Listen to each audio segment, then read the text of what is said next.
In this video, we will discuss about pollen grain. Pollen grain, it is produces into the anther by the process of microsporogenesis. Pollen grain, it is generally shows a spherical structure. It shows 25 to 50 micrometer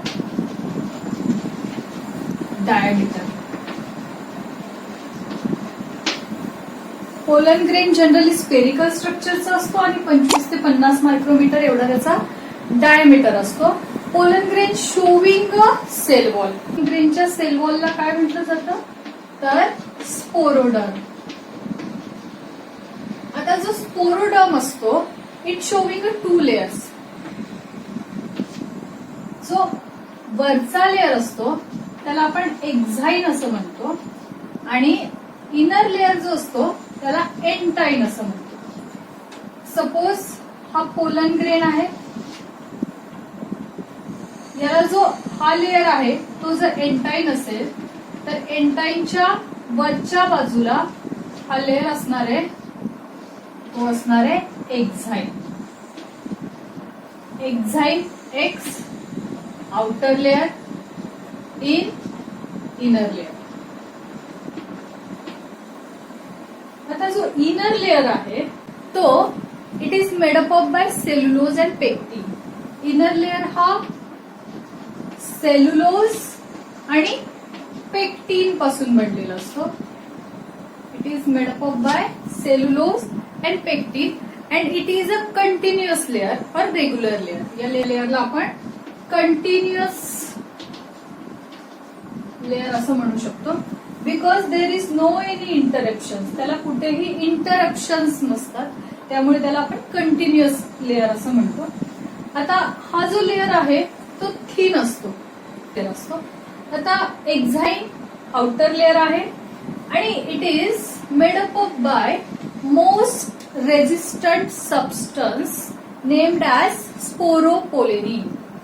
हा जो एक्झाईनचा layer आहे sporopollenin पासून बनलेला असतो आणि most resistant आहे म्हणजे हाय टेम्परेचरला resist करू शकतो.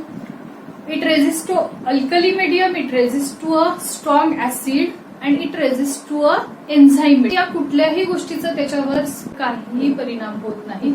म्हणून एक्झाईन हा जो आहे तो हार्ड आणि रेजिस्टंट लेअर असतो आणि कोणत्याच गोष्टीचा याच्यावर परिणाम होत नसल्यामुळे it helps to a fossilization process. म्हणजे फॉसिल्स आपल्याला जे मिळतात ते फक्त एक्झाईन लेअरचे मिळतात. त्याच्यामुळे आपण जे पोलन ग्रेन्स होते त्यांचा आपण स्टडी करू शकतो.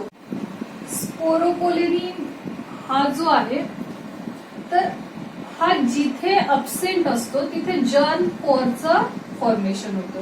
म्हणजे तिथे इंटरप्शन्स दिसतात आणि त्या इंटरप्शन्सलाच आपण जर्म पोर असं म्हणतो.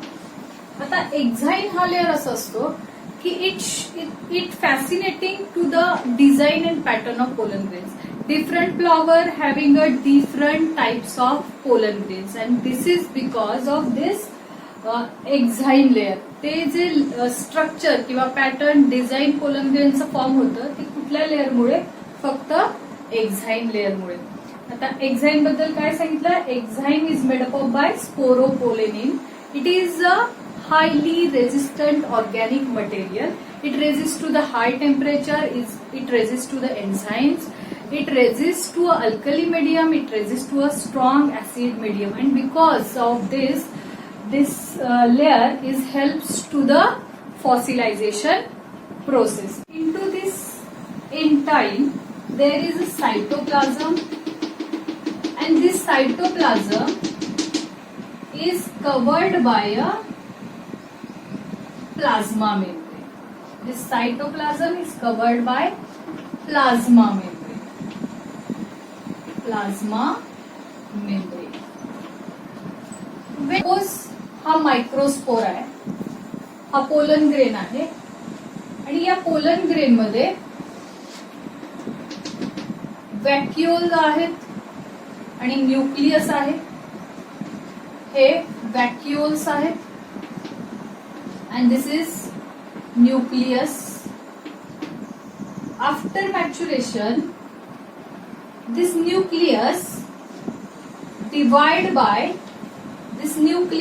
divided by this asymmetrical spindle fibers, and because of this two cells are formed. This one is vacuole, this is nucleus, and this nucleus is divided by a asymmetrical spindle fiber, and because of this the cells showing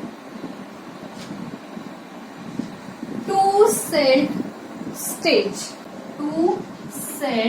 stage means what? In this pollen grain दोन सेलचं formation होतं. One is small and another one is this large cell. Large cell having a large nucleus and small cell having a small nucleus. This is irregular shaped nucleus. This large cell is known as vegetative cell and small cell is known as generative cell. This is known as generative cell.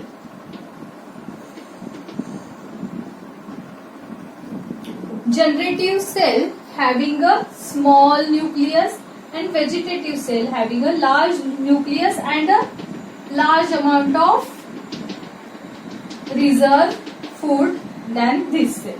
This condition is present in a 60% of angiospermic pollen grain. 60% angiospermic plants मध्ये किंवा त्यांच्या pollen grain मध्ये two celled condition असते आणि 40% जे असतात त्यांच्यामध्ये 3 celled condition असते. This generative cell forms a 2 male gametes after. म्हणून आपण हा जो पोलन ग्रेन आहे त्याला मेल गॅमेटोफाइट असं म्हणतो आणि त्याच्यापासून नंतर मेल गॅमेटचं प्रोडक्शन होतं. आणि ते कोण करतात तर हा जो जनरेटिव्ह सेल आहे त्याच्यापासून आपल्याला नंतर 2 मेल गॅमेट्स मिळतात. आता लोकांना पोलन ग्रेन्स पासून ॲलर्जी होते किंवा काही प्लांट्सचे पोलन ग्रेन हे ॲलर्जिक असतात. For example allergic pollen grains कुणाचे असतात? ॲलर्जिक तर पार्थेनियम किंवा carrot grass.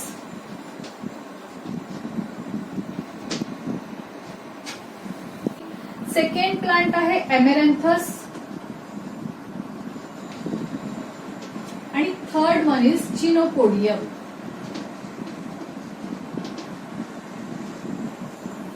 This plant having a allergic pollen. त्यापासून पोलन टॅबलेट पोलन सिरप्स बनवले जातात किंवा ऍज अ फूड सप्लिमेंट पोलनला यूज केलं जातं. कारण का pollen is the rich source of food. Pollen for example athletes आणि रेस हॉर्सेस जे आहेत ते पोलन ग्रेनचं ऍज अ फूड सप्लिमेंट म्हणून जास्त यूज करतात फॉर इन्क्रीजिंग देअर परफॉर्मन्स. आता जे नेक्स्ट आहे ते म्हणजे पोलन वायबिलिटी. पोलन वायबिलिटी म्हणजे काय तर in a period when pollen germinate on a stigma. Afterward तो जर्मिनेट होऊ शकत नाही. जो पिरियड आहे की ज्या पिरियडमध्ये पोलन ग्रेनमध्ये ॲबिलिटी असते to germinate on a stigma त्या पिरियडला पोलन वायबिलिटी असं म्हणतात. सिरियल्समध्ये ही वायबिलिटी किती असते तर 30 मिनिट्स एवढी वायबिलिटी असते. सिरियल्स म्हणजे व्हीट आणि राईस असते. तर काही जे प्लांट्स असतात त्यांची फ्यू मंथ एवढी सुद्धा व्हायबिलिटी असू शकते. फॉर एक्झाम्पल सोलॅनेसी फॅमिलीमधले लेग्युमिनेसी फॅमिलीमधले जे प्लांट आहेत त्यांच्या पोलनची व्हायबिलिटी ही फ्यू मंथ्स पर्यंत पण असू शकते. सोलॅनेसी आणि लेग्युमिनोसी. आता नेक्स्ट आहे की we can store the pollen grains. आपण पोलन ग्रेन्स स्टोअर करून ठेवू शकतो. जसे की ह्युमन बिंग मध्ये स्पर्मचं स्टोरेज केलं जातं तसंच पोलन ग्रेनचं पण स्टोरेज केलं जातं. त्याला क्रायो प्रिझर्वेशन म्हटलं जातं. Cryo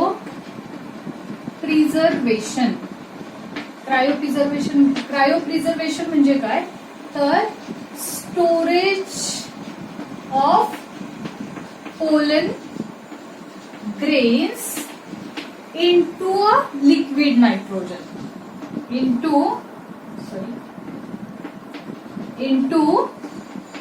liquid nitrogen in 1-196 degree Celsius एवढ्या टेम्परेचर मध्ये आपण पोलन ग्रेनला प्रिझर्व करून ठेवू शकतो. आणि जे सेंटर्स आहेत की ज्यामध्ये आपण पोलन ग्रेनला प्रिझर्व करतो त्या सेंटर्सला पोलन बँक्स असं म्हटलं जातं. पोलन बँक्स कुणाला म्हटलं जातं की स्टोरेज सेंटर्सला काय म्हटलं जातं तर पोलन बँक्स. तर पोलन ग्रेन विषयी आपण आज बघितलं. See the next video of embryo sack.